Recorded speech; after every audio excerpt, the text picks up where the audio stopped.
it's been about 3 weeks since the state's deadly floods. Many people right now are focused on cleanup efforts from homeowners to business owners, schools, everywhere across South Carolina. And here to talk to us about restoring your building is Reed Mattingly. Reed, thank you so much for being here this morning. It's my pleasure. Appreciate it. I know we know that you're with Rainbow International Restoration Company. And right now, as a recovery expert, I'm a homeowner. What's the first thing I need to know now that the flooding is over? Certainly want to make sure that your home is completely dry before you start the reconstruction phase of the project.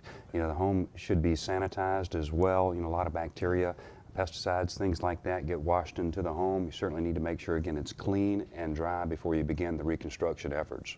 How do you sanitize the home? I know it kind of sounds like a dumb question, but how do you actually sanitize a home for homeowners? It's like, I don't know what to do. That's a great question. We flush the home with, we apply a biocide, let it dwell, flush that home with pressurized, water, if you will. Okay. And after that's done, again, making sure that it's dry is very important, because if not, mold could grow in the home if the structure isn't dry. That's the next important question to ask about mold. You know, at one point, how do you know that the house has been sanitized completely, and that in about 2 years or a month that a mold from like the crevice of the board doesn't start seeping back into the house? That's a great question. Well, we use moisture meters, different types of moisture meters, to ensure that the wood, the different other structural components have achieved a dry standard.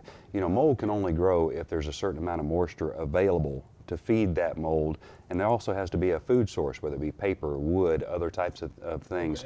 So as long as you take the moisture out of the equation, mold cannot grow. So how do you remove, like, if folks are looking for somebody to come and help sanitize their home, as an expert, what do you tell them? What do I look for? What should I look for when a handyman or somebody comes to my house? Well, be careful about that. We've seen during this process that as soon as the demolition was complete, reconstruction began without the home being completely dry.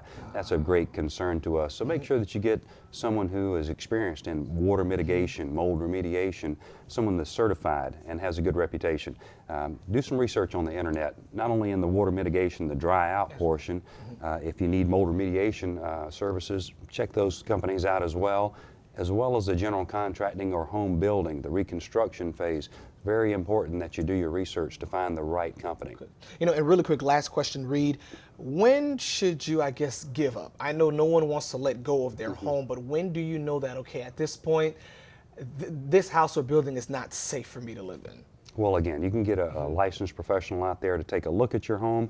You can certainly go a little bit further and get the services of a hygienist out there to make a determination from a scientific standpoint if you should give up, but that's rarely the case. Okay, gotcha. Okay, Reed Mattingly, folks, with the Columbia Rainbow International Restoration Company. Reed, thank you so much for being here this morning. We appreciate that. All right, folks, stay with us. There's more Good Day coming up after the break. We're talking all things sports.